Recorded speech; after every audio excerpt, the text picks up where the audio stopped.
Want to look and feel better physically? Want to feel better about yourself as a queer person? Yeah, we all do. Right? Then this week's Queer Money episode 304 uncovers a topic we don't often discuss: the connection between food, the diet industry, and the appearance culture. Our guest, Dalia Kinsey, an expert in this, is here to share Dalia's findings and wisdom. And of course, it's all with a queer flavor and a dash of financial well-being. So let's get on with the show.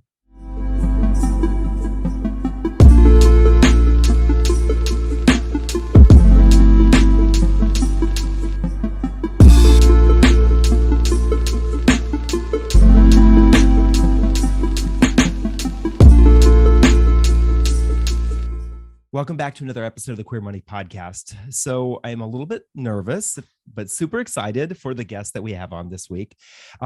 This isn't a topic that we talk a lot about on the podcast, but food and diet and appearance have played a major impact in our lives, for John and I especially, not only in our lives, but also in our financial life.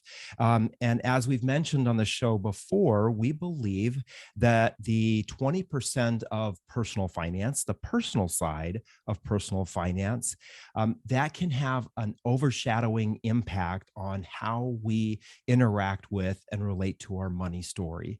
And this can contribute to or detract from our financial well-being.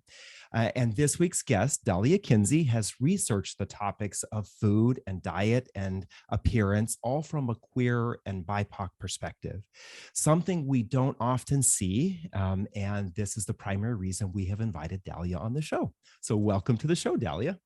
Thank you so much. I'm glad to be here. And thank you for being courageous and talking about something that makes you nervous. That's huge. And we're doing without wine, so that's extra courageous. Yes, extra points. That's for later, right?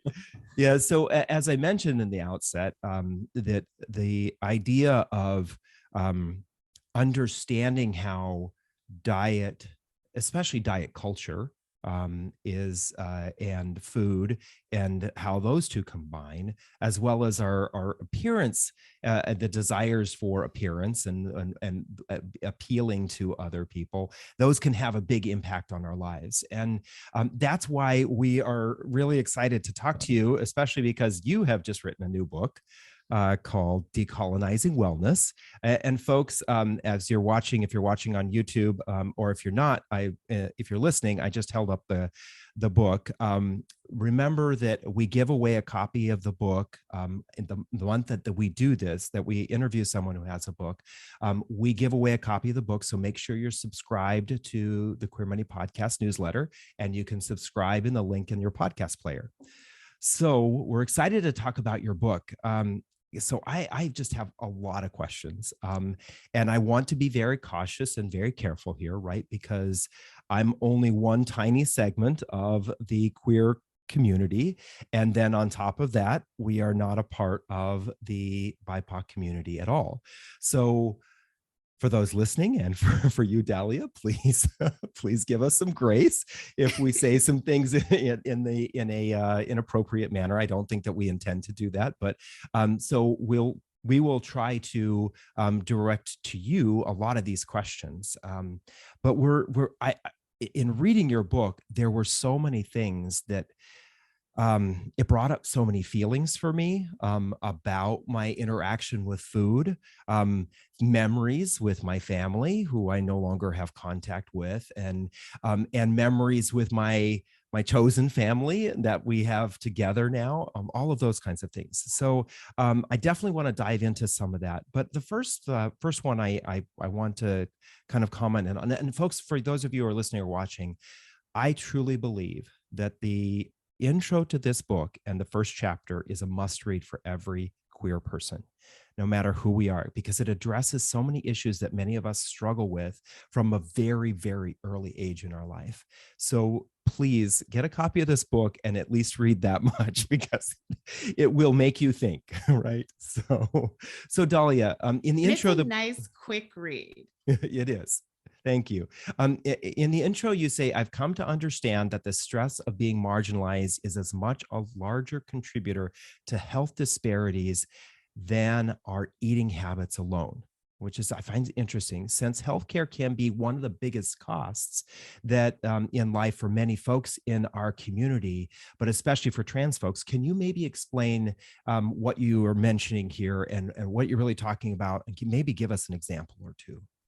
Stress is so taxing, and almost all of us know by now that stress can shorten your lifespan and completely change what you feel like during that short life. So to not address the fact that having people make you feel small, unwelcome, and unsafe on a regular basis, not acknowledging that that's going to make you experience an elevated level of stress all the time, just doesn't make any sense. So when we deal with mainstream, like straight culture here in the US, people are always focusing on health in terms of what they consider to be standard, which is a straight person, usually a white person, Right. and not even a poor white person. They don't even take that into consideration. The assumption is that you're not under any stress beyond the normal day-to-day stuff, like changes in relationships, changes with jobs. And they're not considering that some people are chronically stressed, and we need to address that chronic stress. And if you give people solutions that don't address that, they're never going to get anywhere. And then they're going to start feeling disempowered. They're going to blame themselves when they're trying to make these positive health changes. And sometimes the advice just isn't a fit at all. So one thing I've seen a lot in the body positive movement that is trying to make people get less attached to the idea of shrinking your body is the only way to be well. But an issue I take with that community is that they frequently act as though if you change your body at all, you failed because you did not accept your body. So like they'll really get up in arms about someone who chooses to get weight loss surgery. But also the implication there is that you should just accept and love yourself no matter what. What if you're born into a trans body? Well, then for you, changing your body could be what self-care looks like. Right. Mm-hmm. So to give people like a one size fits all solution to this is what it takes to be well, it just doesn't make sense. And it's really damaging when your lived experience is never addressed. So it sounds like one of the things that you're drawing attention to is that not only do we need to give ourselves a little bit more grace about who we are and how we present in the world and how we function in the world, but we also maybe need to check ourselves and make sure we're giving everybody else an equal amount of grace, because we don't know necessarily. They may look and come like me. They might come from the same socioeconomic class. We might be the same color skin, but I don't know exactly what they're dealing with. So maybe giving them a little bit more grace, despite all my assumptions, would be good as well. Absolutely, because the way that we're mostly trained to view things here is in a very binary right and wrong way, and there's no gray. Right. And in reality, life is so much more nuanced than that. And I think we're getting even more black and white with everything. Because of social media, it allows you to put yourself in these silos where everybody agrees with you. You basically just live in an echo chamber. And so when somebody slightly disagrees, you can't have any kind of a relationship with them. Right. But in reality, a lot of times there are people that would advocate for you, would do anything for you, and they're still problematic in some ways. And so you have to decide how much bandwidth you have for people like that. Because I know plenty of people who maybe they're very kind to their one gay nephew, but then politically they're always acting in opposition to their gay nephew's rights. Mm-hmm. Well, that nephew will have to decide, how much time can I afford emotionally to spend with this family? And so time together that might be restorative for straight family members, when he goes into that situation, his stress is through the roof. And what is that going to do? Like if it's Thanksgiving, well, maybe he's going to binge for comfort because it is going to cause a whole thing if he speaks up and maintains his boundaries around queer issues or whatever other stuff they're saying at Thanksgiving that's inappropriate and uncomfortable for him. So really just understanding that what is right for you at the time is what's most important, and that can change, and giving yourself permission to let that change. It's interesting. A couple of things just popped into my head when you mentioned that. John and I literally Thanksgiving hits home. Right. John and I were on vacation with family, and at one point in time, and a conversation came up, and literally John and I said, we're going into town and we're getting a hotel because we can't be with it for the rest of the weekend, just because the conversation had become so toxic. And I think a lot of people, you bring up a good point. I think a lot of people may not have the confidence to do that or the ability to do that. Maybe they financially can't afford to it. So they find some other masking mechanism, right? How do I numb myself from feeling this? Yeah. Which I think kind of leads maybe to a kind of a sidebar question to this. Clearly, then, it must be important for us to figure out how to de-stress our lives in order for us to live longer and happier lives. And that means that there are lots of different things that can be stressing our lives. Emotionally, we can be stressed. Financially, we can be stressed. Physically, like you mentioned, maybe the body that we're in is a stressor for us. So we have to figure out, how do we do that? And that could potentially bring about a long-term benefit to us that we wouldn't necessarily think about right away. Absolutely. And I don't think it's emphasized enough. And even boundary setting, that isn't a skill that I was taught. Yeah. And especially for most people assigned female at birth, boundaries, it's not a thing. To do what you were able to do at Thanksgiving, like that is so countercultural. For me, I feel like, I don't know if I just have a panic attack trying to tell my parents no about anything, but it would be so challenging. But I think that was absolutely the healthiest thing to do in that situation. But then there are other people that's going to take so much emotional energy that won't be the right decision for them, or it would be so upsetting for them. Well, and not everybody would have the option to be able to pay for that. Right. We were fortunate enough to be able to say, we're out of here, we're going to go stay at a nicer hotel. And, we were fortunate enough to have that option, but not everybody has that option, Right. even if they Right. did have the emotional bandwidth. Right. Right, exactly. So what's going to work for someone else? It really just depends. How did you feel when you set that boundary? Did you feel like free, or did it give you stress?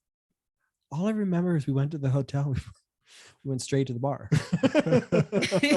So we were probably clearly, my guess is we must have been stressed to some degree, and we still needed, but the thing is, as you were telling that story, I was thinking to myself, if we couldn't have escaped like that, what would we have done otherwise? And we probably would have just had the wine that was at the house, or drank whatever that we had at the house. But that could have been the problem with that, though, is that could have just spiraled, because when do you stop drinking until you can tolerate everybody? Probably not until you pass out and you've said a couple of things, you pissed everybody else off, and now you're the jerk. Yeah. Whereas when we left, I think we might have maybe maintained some control at the hotel. I think for me personally, having left my family, when I came out, I knew that I was going to be disowned by my family.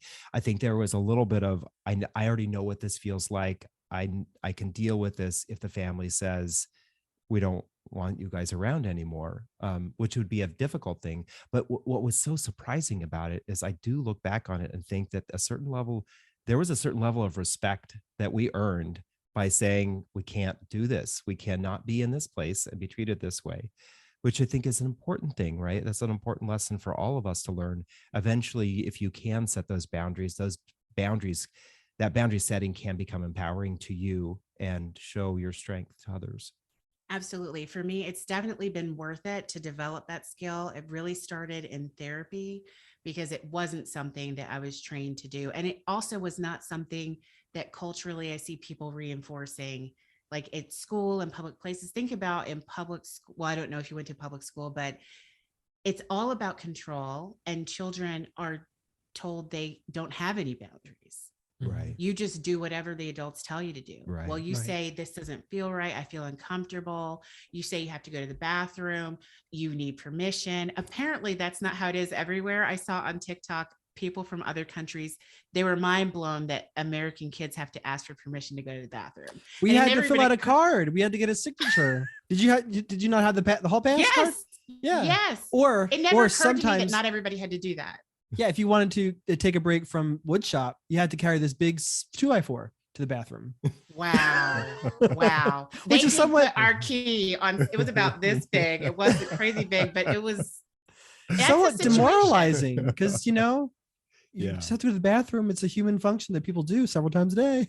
You're being trained in school to just follow orders. Right. And whether or not this is intentional, they're also training you to ignore your body Right. because they tell you when to eat. It's almost never when you're hungry. Some kids are eating lunch like 1 hour after they have breakfast. And then other kids aren't eating until almost the end of the day. And they give you about 10 or 15 minutes. So you are just stuffing it in. So that is years of training not to listen when it comes to appetite. And then them telling you you can't even urinate when you want to. Again, like the culture is telling us you don't know what you're doing. You need someone who's in charge to tell you what to do, even in terms of how to handle your own body. And I don't know how sex ed was handled in your towns, but here in the South, the way they did sex ed, it was more training that you can't trust your body. You can't trust yourself. You can't trust your instincts. It's going to be a disaster. Pleasure is dangerous. So we really can't blame ourselves when you grow up and you have all of these hangups and you can't even remember when it started. Right. So I have a question then. You said you've alluded that you've done therapy to help you overcome this. What then would be your suggestion to other people to maybe overcome all this indoctrination that we've all dealt with, in addition to maybe therapy, especially if someone can't afford therapy? Yes, to just start questioning your assumptions and to expose yourself to more people with different lived experience. Because sometimes even when I've realized some things were not universal, just from paying more attention when my white cis male friends are talking and hearing what they think is normal versus what I think is normal. So like going into a situation where you need to negotiate a salary, hearing what a straight white man might say versus what someone assigned female at birth and a person of color might say, how much fear you might feel versus them going in confident and doing what they need to do.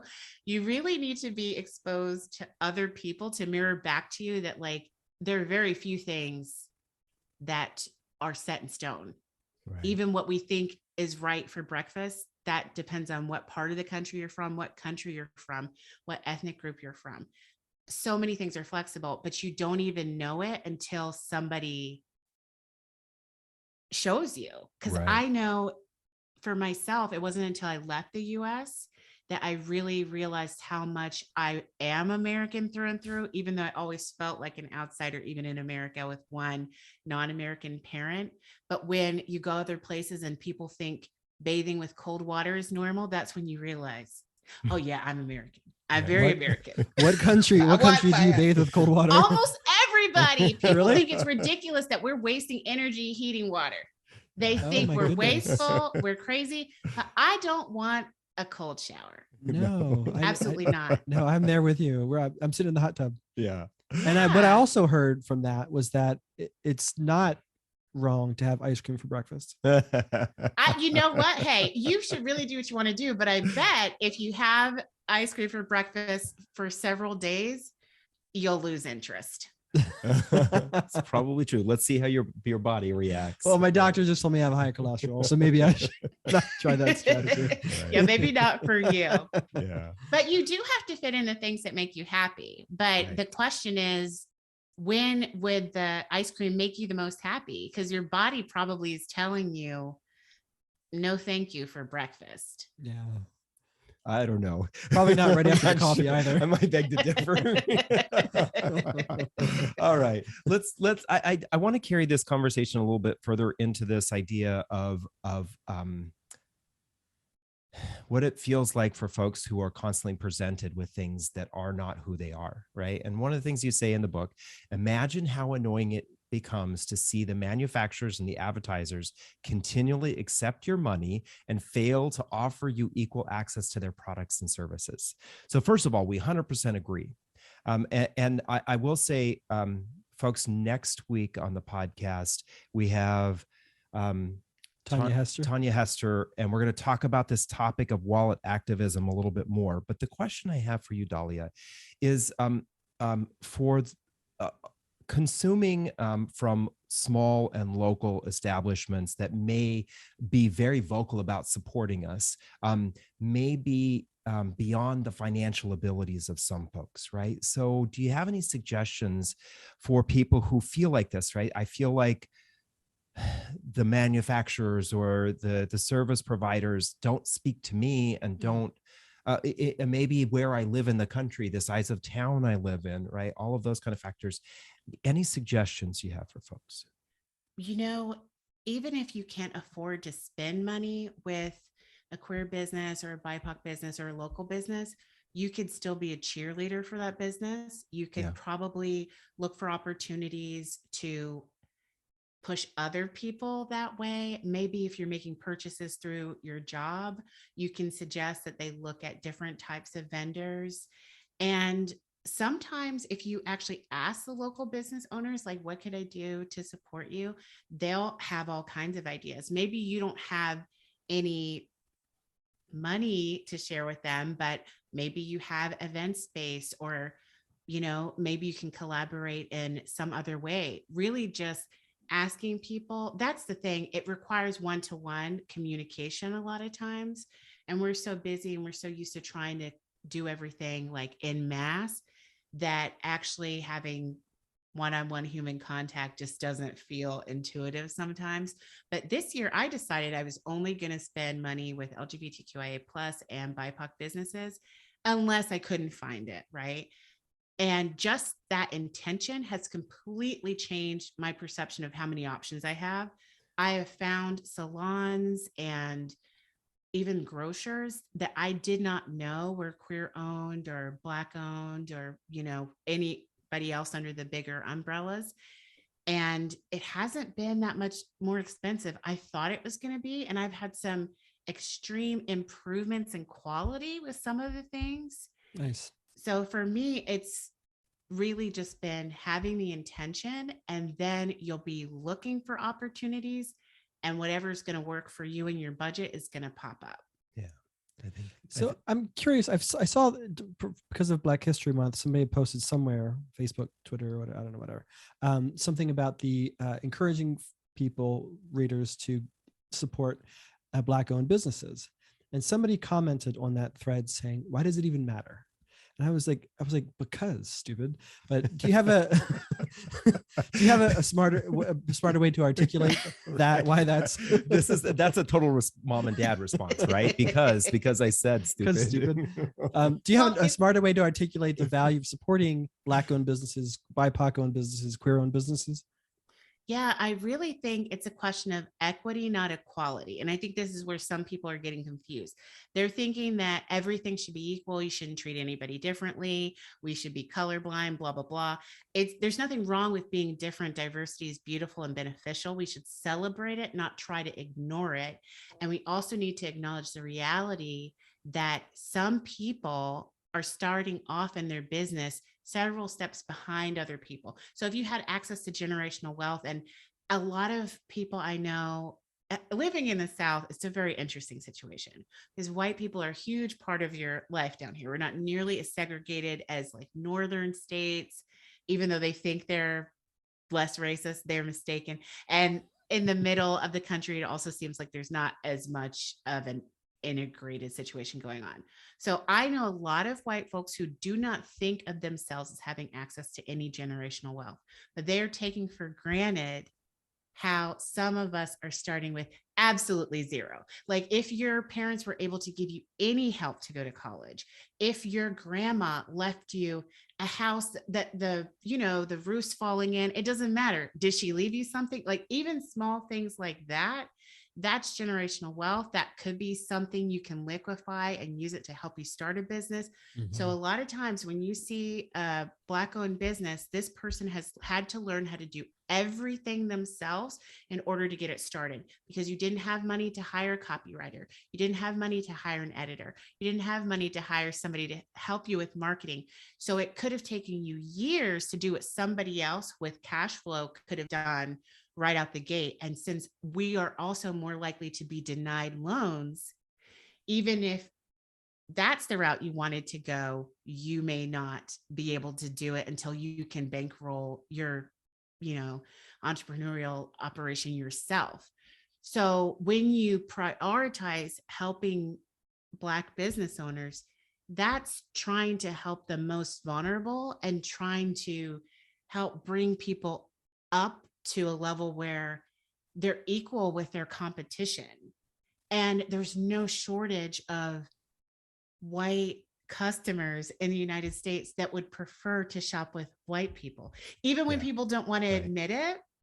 Right. There are a lot of people that naturally are going to associate quality and premium with white skin, because that's what we've all been trained to think. And only recently, I don't know if you ever noticed, but in the 80s and the 90s, when you looked at Black people in magazines, they always looked a mess compared to the white people who were being photographed, because people show up to these shoots. They don't have makeup for Black people.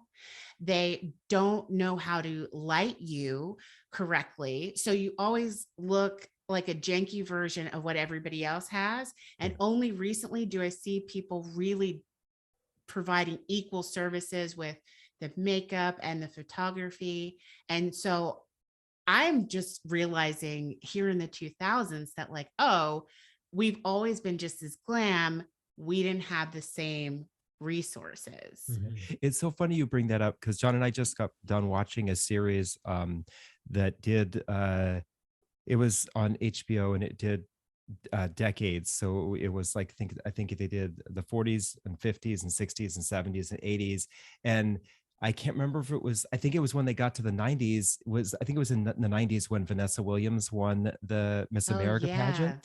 And I remember turning to John and saying, wow, look at the difference in the color between the makeup on her face and the makeup on her neck. Yes. And I was just like, this is crazy. Why is it so different? And I guess that kind of speaks to the fact that we are seeing some progress, right? We're seeing some which is great to see, but it is kind of funny. Just go back and look a couple of decades ago, and you realize how much progress has been made. Not that there isn't more to make. There definitely is more to make, but it's very interesting when it stares you right in the face that visually.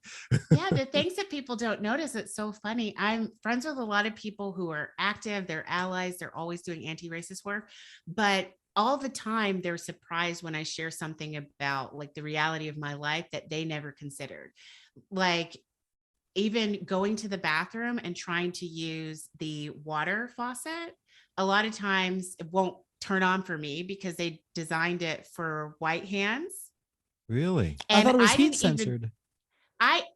Some of them they've made improvements because of complaints and people pointing it out. I can send articles. You put the show. No, I trust you. It's not we're disbelieving you. It's just that, wow. It's just crazy to know that the world is so not made for you. And I didn't even know that it was related to skin color until my spouse was like, what do you mean it won't turn on? Like, this is working. I'm like, oh, because they have white skin. Does it. I was like, oh, that's strange. And then when I looked it up, I'm like, okay, this is happening to everybody. So just knowing the pervasiveness of how much the whole world here in the US is set up to prioritize whiteness. And when we were kids, the crayon that said flesh, it wasn't the color of my flesh. Right. Band-Aid said flesh colored, not mine. Right. Stuff like that. We've seen shifts with that, but it's still everywhere. Like even when I mentioned in the book, looking for, you're trying to decide what kind of manicure you want, and you're trying to find it on someone with a similar complexion, you will be on Google for days. Like it might be on page 100. It's definitely not on the first page. Yeah. Everyone's going to have white skin when you're looking for even something simple like that. Just a lot of businesses don't provide you any options diversity wise with their models. Yeah. Which I think speaks to this idea of toxicity, right? What is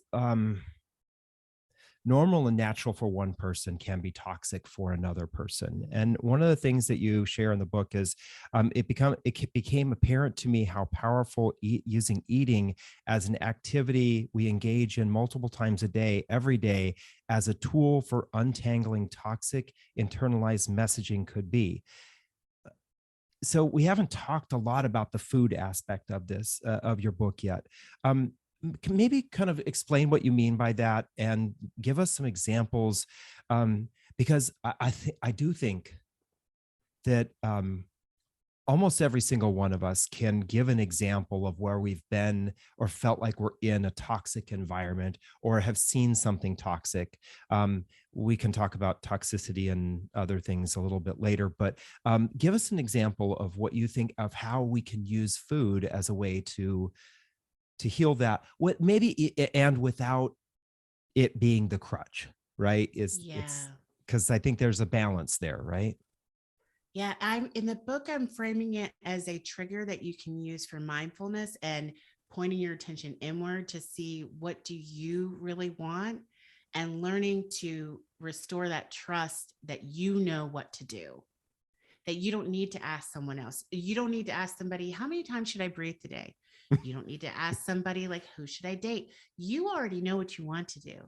Do you trust yourself enough to do that?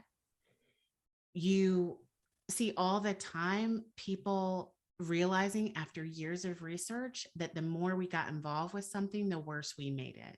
So the more complicated we make something like eating, generally, the worse off you are. Yeah. So if you try and neutralize the way you feel about food, which I know is a challenge because most of us have really complicated relationships with food.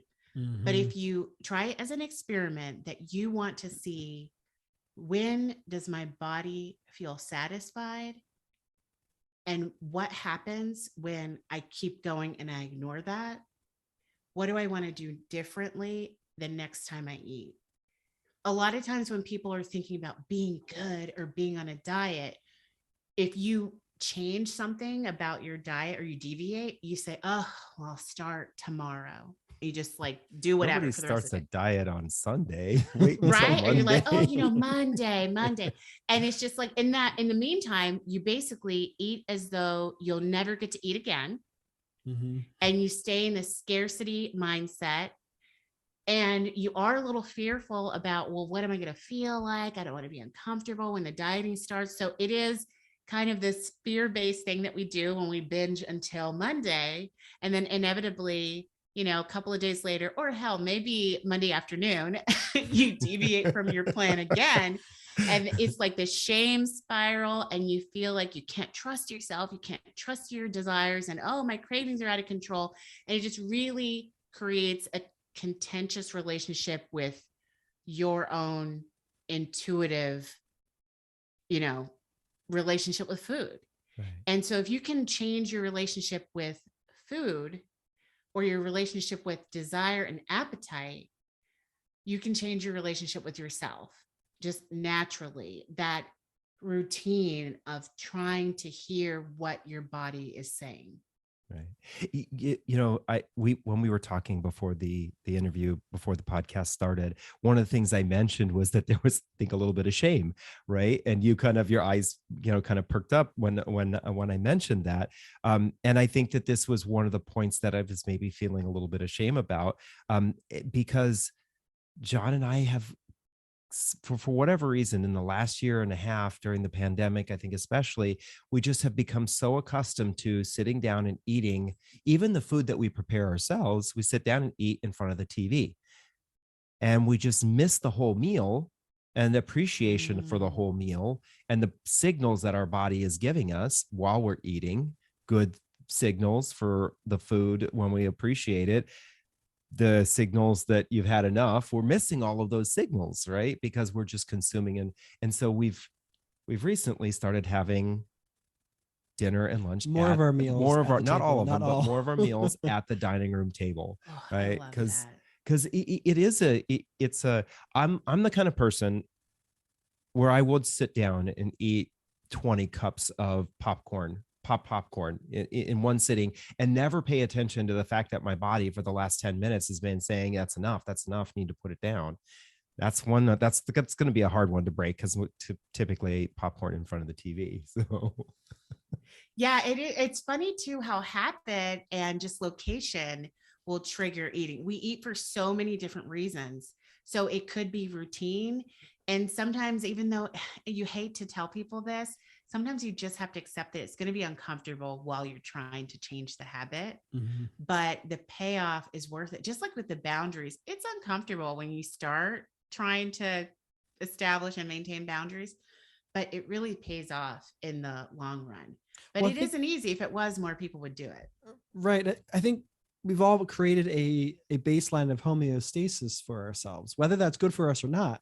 We've created this baseline, and then all of a sudden we're going to say we're going to try to do something different, whether it's better or worse. We're going to try to do something different. All of a sudden you shake up that homeostasis, and your body is like, no, take me back to that place. Give me the 12, 20 cups of popcorn while I watch Project Runway. Yeah.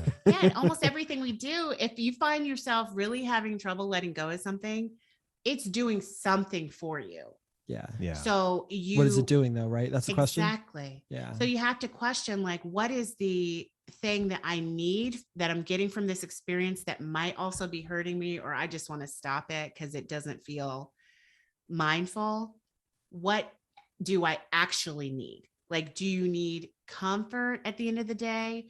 Do you need to give yourself permission to just relax? And I find this is a major issue among working class people, which would be like literally all of us, who, if you don't make money in your sleep, you're working class. I don't care if you make $400,000 a year. If you have to keep working to keep a roof over your head, in my opinion, you're working class. I mean, maybe not everybody agrees, but when you are not super rich, you've been trained to be productive. That's what you're supposed to do. And when you sit around doing nothing, you feel uncomfortable. Right. You feel like you should be working, you should be doing something. And sometimes we'll eat because we're like, oh, well, I don't have to work right now. I'm eating. I can't get up. I'm eating. And it's not something we've thought about consciously, but are we eating while we're relaxing and resting because we feel like we need to justify the fact that we need to rest sometimes? That's true. That makes sense. Well, even in the Bible, it says idle hands are the devil's workshop. So the minute you sit still, you're being a bad human. So go do something. Does the Bible really say that though? It does. That's the quote. That is such a good point. I never even thought about that. But yeah, that's our puritanical roots in this country. Yeah. And that belief that, that prosperity gospel stuff, that if you're holy or sanctified, you're going to be productive and working all the time. Right. But productivity in reality goes up when we rest. And it's interesting that if you're rich and you decide to like, oh, I'm going to have a gap year, I'm going to travel the world, and then, I'll decide what I want to do. That's fine. But if you're poor and you're like, I'm not going to work this year, everybody thinks you're a piece of trash. Right. Yeah. So you have to question. That's the funny thing about privilege. Everybody has it in different areas. And there's nothing wrong with privilege. It's like, what sucks is not everybody has it. And it would be nice if we could all have the same privileges. But even with something like that, I mean, you could be a white, straight man raised in a working class family, and you have that compulsion to always be productive. And we saw it during the last recession when banks were allowed to like default and big companies were too big to fail. But if you as an individual said, you know what, the bank doesn't want to work with me, I'm not going to stress myself out over this. I'm not going to work myself to death. I've lost my job, whatever. I'm just not going to pay the bill. Oh, you're trash. That's the messaging. Right. So you, the poor individual, you're trash if you don't pay your bills. But it's okay for rich people to just make good business decisions. Sometimes defaulting on a loan, or declaring bankruptcy is a good business decision. But some of us have been trained that that isn't acceptable for us. Right. So just learning to question when you have something weighing on you, question what is the belief behind it that makes it feel like you don't have any other options. What I'm getting out of this is so weird. So we interviewed Tanya Hester, who wrote Wallet Activism, and she was talking about how to use your spending to truly and honestly support your values, not just in theory, taking it a step beyond like voting with your dollar. And what I really got from her book was just a sense of the need to just simply be more conscious about what all of your actions result in, right? You know, you get these 2 pounds of garlic for under $8. Well, how did that become so cheap? Who had to pay a consequence so that we could get that cheap garlic? John just bought 2 pounds a real of life garlic example because I was very proud. I was very proud of my purchase. But I had to think to myself, thanks, Tanya, I felt guilty.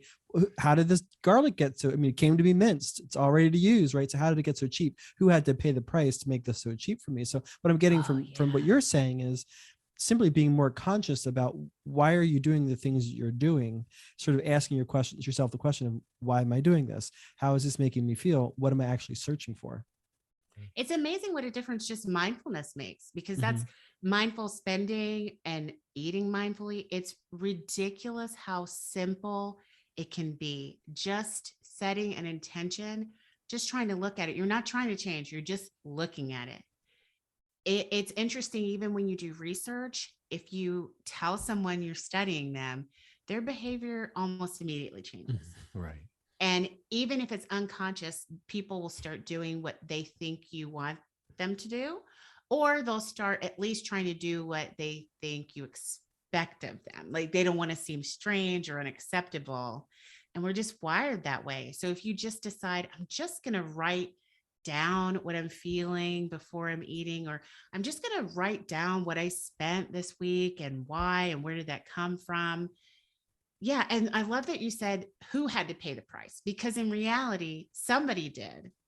Yeah. Someone minced that garlic, and I'm sure they didn't get to go to the bathroom whenever they wanted to. They probably only got paid $8 an hour, if at best. Right. Right. Yeah, exactly. And if it was outside the US, goodness only knows. One of the really disturbing things, like this keeps me up at night sometimes, is knowing that I like to vote with my dollar. I definitely believe in that. But then it's almost impossible to opt out of slave labor in 2022.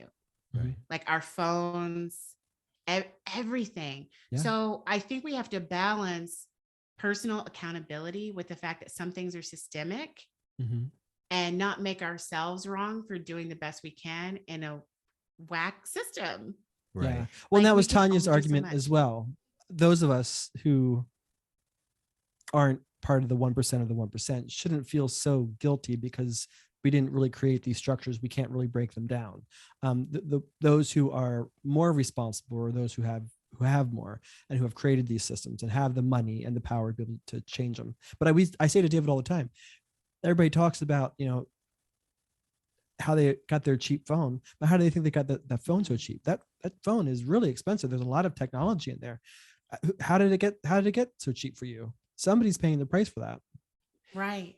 Yeah. I one of the things I really liked about your book is that all throughout the book, this idea of mindfulness comes up a number of times. And I love that you stop and ask people to take the time to journal or to answer a couple of questions, to actually, John's looking at me. David hates the word journal. I don't hate it. I struggle with journaling. It's not. He's always says, I don't know what to write about it. Just write what you're feeling. He's like, I don't feel anything. Cold inside. Is it easier for you to talk out your feelings? Because you can use a voice note in place of a journal. I probably should do that. I love probably, that. Yes, I probably. And there's an app as long for as that. I'm the only one in the room talking. So I thought you said you feel like that with that when you talk to me. I mean, that really counts though. I mean, when you're talking with a trusted partner, everybody's different. So even the exercises, if it doesn't feel right for you, it's not right for you. Like, I wouldn't even say it probably isn't. It isn't. Like, yourself. And if it's to the point that your partner's like, yeah, he's not going to do that, then that's not your thing, but you can adapt it and make it work for yourself. And I think that's something we're not used to doing, looking at something and saying, yeah, whatever, they said it worked for them, but I get the concept and I'm going to do what works for me. Yeah. Smart. All right. So I do appreciate that several times in the book you brought up something that I can relate to. You discuss things from a gay male perspective, and I do appreciate that, because for me personally, and this is, I'm speaking to you as our listeners. We know that the vast majority of our listeners are gay men, but there's something in here that I kind of wanted to scratch an itch with, and maybe get this question from you, or get your thoughts on this question. So one of the things you say in the book is to uh, let's see here. A common response to experiencing limited access to privilege is to scrape for status and relish opportunities to experience dominance over others, savoring privilege crumbs at every opportunity. And so I want to ask, do you feel like this scraping for status is part of the cause that many of us in our community feel like we need to outperform? We need to outperform physically, we need to outperform financially, we need to outperform with our possessions, and also maybe with our food or at times of giving. And I think that there's a very strong tendency in the gay male population to try to do this, to do this. From my perspective, right? Granted, one person's perspective is one person's perspective. I feel like there's a strong, I need to outperform. I need to wear the nicest suit or the nicest outfit to this gala event that we're going to. I have to raise my hand when they ask who can give $10,000, even though I don't have $10,000 to give. I've got to give, So I see this happening in our community, and I'm just curious about your thoughts on that. It reads like armor to me, like a barrier that you're putting up in between you and other people. Maybe a little concerned that if you just show up as yourself without all of these other things, that you won't be deemed worthy and you won't be enough just showing up as is. And I'm sure there's somebody out there who loves to do all those things just because, maybe not all of those in one person, but most people, it's really not for them. Like, they don't love these things or these activities. They're hustling for worthiness, essentially. And Right. I think a lot of times, even with the atmosphere that people create romantically when they come out, and just that emphasis on the body, it could be a trigger. So even if you were kind of feeling like you needed to prove you're worthy, or you wondered if you were going to find love when you're like a young baby queer, once you actually get on Grindr and everybody's like, perfection only, imperfect men need not apply. Right. Well, then you're being trained that, like, okay, in my community that I now realize I'm part of, when you show up, you better be perfect. And even though I love shade, I mean, I love pettiness, but when we are criticizing people's bodies, the way they dress, their sense of style, even if it's hilarious, think of how many people were triggering to think, oh, I don't ever want that to be me. Right. I don't want people to be laughing at me because I didn't know this hairstyle was like completely over, or I'm out here maybe over, like we said before the call. I thought it was it's sad and it's telling when somebody goes too far with the blur with the Zoom. It's just like, oh, honey, like, who do you think you're fooling? Like, it's kind of sad. And you don't want to be that person. So we have to think about how us body policing or fashion policing other people, even if it's just we're criticizing famous people, what is that doing to our friends when they hear us talk that way? What is it doing to our partners, our lovers? And what is it doing to us when we tear other people apart? I'm not sure I want to get rid of all the pettiness, because I don't know, it still tickles me, but maybe we shouldn't be so open about it, We because just it's have to become a acknowledge cultural thing. that there's a consequence to that. Even if it's just between two people and it's never going to leave that bubble, there is a consequence to that, right? You're creating a vibration of some sort, and both of you are picking up on that micro or even hidden message. Yeah. That's a really good point. And I think it kind of also, you talk a lot about the white supremacy in the way that we have kind of the diet culture, the appearance culture, and all of that. And also the heteroness of it, right? The binary and heteroness of it. I'm curious, if there are a lot of queer folks who are in these industries, right? They're in the beauty industry. They're vloggers on YouTube telling people how to wear their makeup and how to style themselves and how, doing people's hair and all of this. How do we, as folks inside the queer community, especially those who may be in that group that are they may potentially fall into that trap of continuing this, you must be this height, you must be this weight, or you must be this, you can only be this thick, right? We have all these different things. I mentioned to you in the outset, or before we started the show, I just, for the first time reading your book, learned about the creams and things that people are taking inside of their body to change the color of their skin to look whiter, especially people of color, right? And so how do people prevent themselves from getting into the trap of, oh, well, I have to do it this way because that's how the popular people are doing it? I think it really has to start with your own work and seeing where you have biases.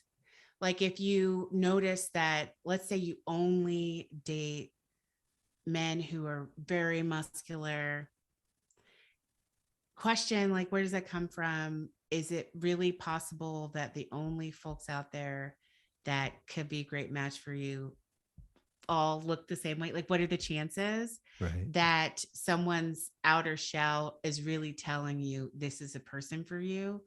And even look at just the way things change for a while. I think about Twiggy's extreme thin look. That was natural for her. Mm-hmm. And then we put it up on a pedestal and pressured all women of that era to be that size.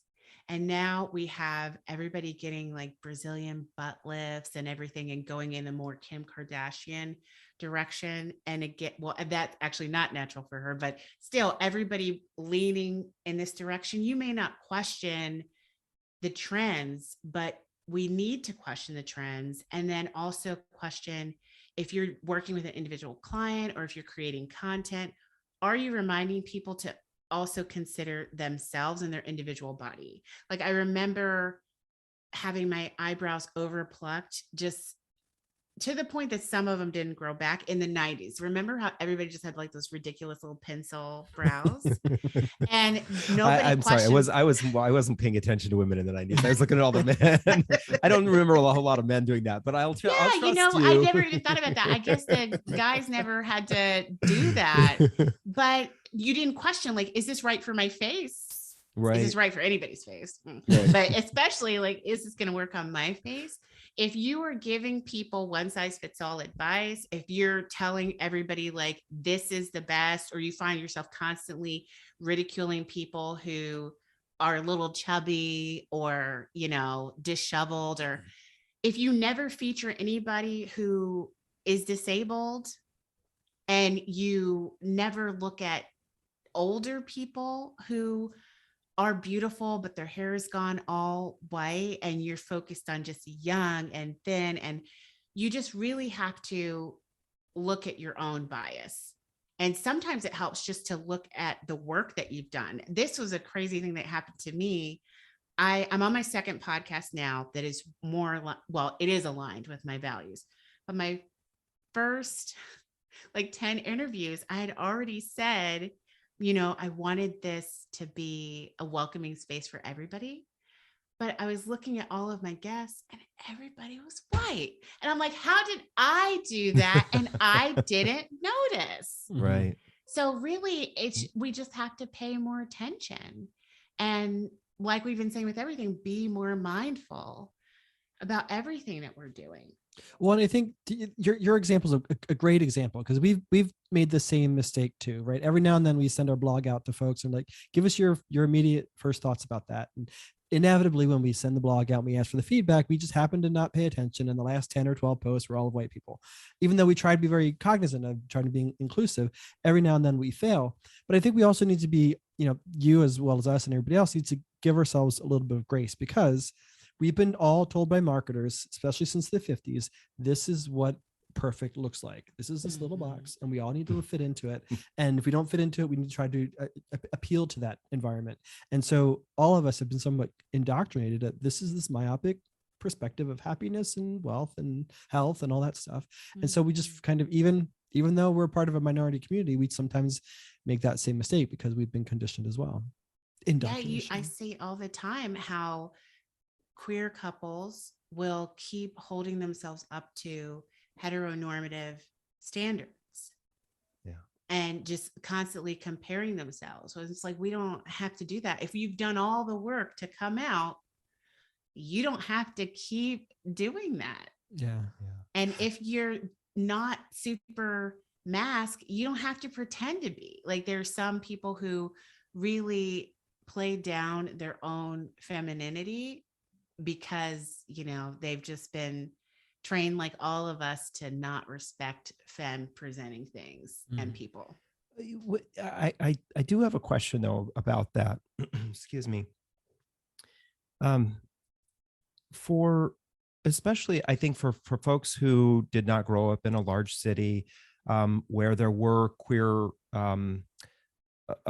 identities for them to see, or for us who are older, Gen X and older, presenting as masc, as a gay man especially, or as a lesbian, may have been a learned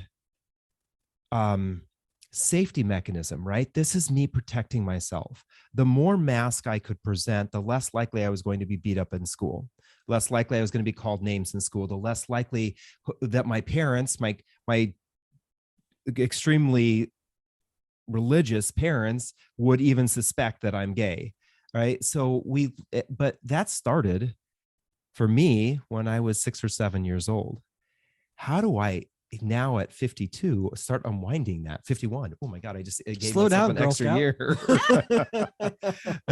How do I start to unwind that? I mean, I love the fact that queer kids today have the freedom to go to school, and I don't want to say for all of them, but for a larger percentage than when I was a kid, when I was going to school, have the freedom to go to school and say, I'm non-binary, I'm gender fluid, I'm a guy, but I'm femme presenting. It's just how do those weren't options for us. They were not Yeah. options, right? And so a learned behavior that is this that is this old. That is this old, right? Thank you for thank you. How do we because sometimes I feel like I wouldn't. I think back to when I was a teenager, and I do think back to some of the times when I wanted to be myself, but I knew I couldn't. Or I will say that the one of the triggering moments for me, when I was 5 years old, my sister and I got dressed up in my mom's clothes, came walking down the stairs. My dad beat the shit out of me. I mean, literally. And so I think that was my first lesson, right? You do not present femme at all, right? And how do we unwind that? You have to feel safe to start experimenting or exploring with, who am I outside of what I was socialized to be? And it is hard a lot of times to tell the difference between what was I taught to like versus what do I actually want. But in some areas, sometimes it's really clear to you once you give yourself permission. I was raised in a super conservative religious household. I am low-key abandoned, maybe not like totally abandoned, but pretty much, I don't really have a close relationship with my parents anymore. But when I was a kid going to church, I had to wear dresses. You couldn't wear pants to church. And as a really little kid, had to wear those stupid frilly church socks, which are like There's nothing dumber than a frilly church sock. You know that there was a little gay boy in your church who wanted to wear those frilly socks, right? You can have them. Yeah, that's the sad thing. I'm like, somebody actually wanted those days in my existence. I kept wearing dresses until 29. No, maybe even later than that. But I started noticing like I had less and less of them. And one day I decided I was just going to throw them all away. And I felt like a weight had been lifted. But I hadn't really accepted that I didn't have to wear dresses anymore, because being in the South, I thought, well, when I have to go to a funeral, I have a dress for the funeral. Or when I go here, I have a dress for this. And even thinking like formal occasions, I hadn't wrapped my head around what is formal wear if I don't wear a dress. But when I gave myself permission to do what I wanted to do, when I notice it in myself is when I keep going back and forth with it. Like a friend pointed out to me that I keep saying, oh, I think I should dye my hair. I don't know. I don't know. I keep flipping and flopping because they're coming in really random. And I think they look like trash in my hair. I either want it to all be gray. I want it to look intentional or not, but it's going at its own pace. But they said, I think if you really wanted to do it, you would have done it by now. Like you bring this up every time I see you. What if you don't want to do it? And they said it and immediately it was like, poof, a weight lifted. If you pay attention to your body, when somebody gives you an invitation to look at something a different way, and a lot of times friends who really see you, they're going to reflect other options back to you. Pay attention if it feels like almost like your chest is opening up and you're breathing more freely. Well, then that is a yes. That's your hell yes. Yeah. But if it makes you feel like kind of constricted or heavy, that's a no. And so it's just experimenting and going into environments where you get to see other people maybe doing what you think you might want to be doing. So if you feel like maybe you want to explore more femme things, maybe you need to spend some time at drag shows or even just in maybe like a class or something where you get to experiment with makeup or heels, even just maybe try heels on and see how you feel. Some people put heels on and their life has changed. I won't wear heels like ever again. But for some people, that's the only type of shoe they want to be in. And a lot of those people that love heels were assigned male at birth and they still identify as men. And some men love heels. And who said it couldn't be that way? Yeah. We just have to give ourselves permission to try some things. And it's okay to change your mind. Like, what if you think you want to do it and then you're like, ugh, this isn't really me anymore? What? You can change. I think it's important, especially with the heels thing. Up until like the 1900s, men were wearing heels. There you go. It's a modern day thing that men don't wear heels. Prince wore heels and nobody hates him. Right. That's true. That's true. Isn't it so strange if somebody does something with confidence, how you might just accept it? Yeah. Or even David Bowie. Wasn't David Bowie before his time, but he did it with such confidence that we're like, well, maybe men don't usually dress this way, but David Bowie dresses this way. So it is what it is. It is. Yep. He brought about the new wave movement of all the hair and clothing. So, but I think what you're saying, what I keep hearing over and over again, aside from in addition to the consciousness aspect of it is, and I guess it's maybe a synonym, but it's just being mindful, being aware of how is this affecting you? Is it making you close up? Is it making you expand? And if you're trying to raise your vibration, you're trying to expand and bring your full self into the world. You want to be seeking emotions and environments and experiences that help you expand a little bit. Exactly. But not related to that at all. You made the comment about the need to keep the dress for the funerals. I constantly think that we each have a suit that we need to keep in the closet for a funeral. And so it makes me wonder, I can fit in mine anymore. How much clothing are Americans holding on to for this funeral? Yeah. wedding. And does that tell you like the only time you'll be willing to put it on is if somebody dies? That means you don't want to wear it. That means you don't Like wanna if wear you it. really think about it, it's like, why do we even have it? And then when I would go to funerals or I would go to church because I had to or something, and somebody would saunter in shorts and they didn't burst into flames or drop dead, I was like, oh, well, I guess I have options. It's just, am I willing to just show up and say, it is what it is. This is who I am. This is how I show up. If you want me to be here, I'm here in shorts. If you don't want me to be here, okay, bye. I'm going to go home and be comfortable in my shorts. In my shorts. I honestly, when you started telling the story about getting rid of the dresses, I thought you were going to bring up, you finally saw Michelle Obama in a pantsuit and said, yes, that is exactly how I want to look. For the longest time, I wanted power suits because of the sugar bakers, because of designing women. I forgot the name of the show. And then I knew exactly what you were realized, talking about. Yes.